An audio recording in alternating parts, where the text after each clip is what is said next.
Morning. Ganito yung mga klase ng morning na perfect sana mag-workout. Pero kung kagaya ko kayo na hindi talaga morning person, pwede kayo mag-jogging sa gabi. Minsan dun mo mas mahahanap yung energy tsaka mas less yung parang pinipilit mo yung sarili mo. Tsaka yung napapansin ko rin dito sa amin, mas marami na ako nakikita ngayon na nagja-jogging ng hapon, madalas gabi. Pero di ko alam, nawala na yung antok ko, so siguro magkakape na lang.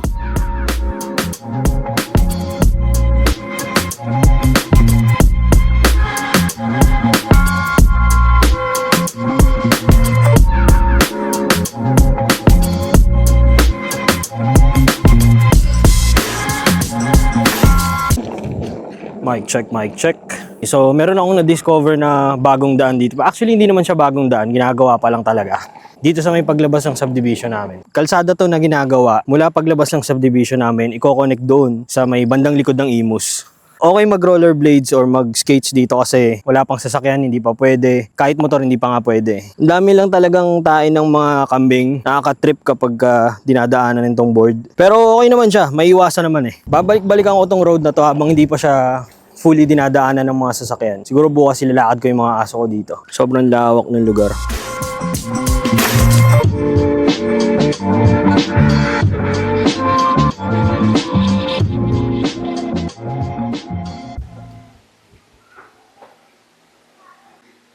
Parang shredded ko sa lighting na to. Kaya partida hindi na nag-gym yan. Babalik tayo sa pag-gym pero pinapahupa ko lang talaga yung mga New Year's resolutioners. Kasi pag nag-gym na ako ngayon, lalo't bandang January, nandiyan yung marami talaga na jump pack yung gym. Mga kangkarot na kung ano-ano lang yung pinagagawa sa gym na walang intention matuto talaga. Bilib ako dyan sa mga nag-i-stick mula January hanggang sa magkaroon talaga sila ng transformation. Kahit mabagal, makikita mo talaga yung grind nila. Ang dami ko rin nakakasabay na gano'n na talagang, alam mo yun, dedicated. Kung mapapansin nyo sa mga vlogs, mahilig ako magsuot ng hoodie. Tapos minsan yung hoodie, pinapartneran ko pa ng isa pang jacket. Hindi ko alam kung kita pa pero naka 6 packets ako ngayon. Okay, so ganito yung usual na combination. Hoodie, kahit anong hoodie, basta close siya sa dark na color. Yan, yan yung mga favorite ko. Ganito lang yung usual na outfit ko kapag pumapasok sa office. Tapos minsan kapag gusto ko siya lagyan ng style, yun na, nilalagyan ko na naman sa pang jacket.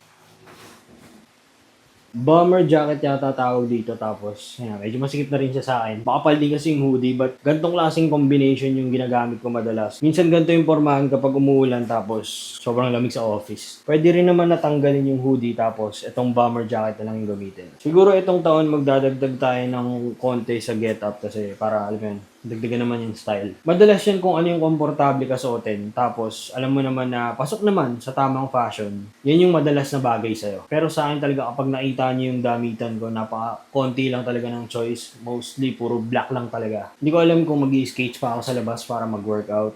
Siguro, pahinga ko na lang muna ngayon. Today is Friday and wala naman kaming ganap bukas. Kaya, siguro morning na lang ako mag-workout. Or magja-jogging. Or mag-i-skates pala. Lagi kong sinasabi na nagja-jogging, pero ang ginagawa ko naman talaga, nagpe-pennyboard. If you put your hands on your waist and squeeze your elbows and your knees like this, you'll stretch that spot in your upper back that's been bugging you for weeks. Aray. Fuck. Sarap. Legit na nai-stretch yung dito, kaso sa akin, kulang pa talaga ako sa mobility kasi halos hanggang dito lang yung kamay ko. Doon sa nagtuturo kasi parang nasa loob na yung siko niya kaya mas nai-stretch talaga, pero we can work on that naman. Bukod sa paglo-lose ng weight, isa rin sa goal ko ngayong taon yung madagdagan yung flexibility. Kasi kahit hindi ka athletic or engaged sa mga physical activity, prone ka sa injury kapag hindi ka flexible. So, kailangan talaga i-work din yan. Pangalawa, mas madaling makapag-excel sa pag-workout kapag mas flexible yung katawan mo. May nabasa din akong research na meron daw silang theory na related daw sa longevity ng buhay yung pagiging flexible.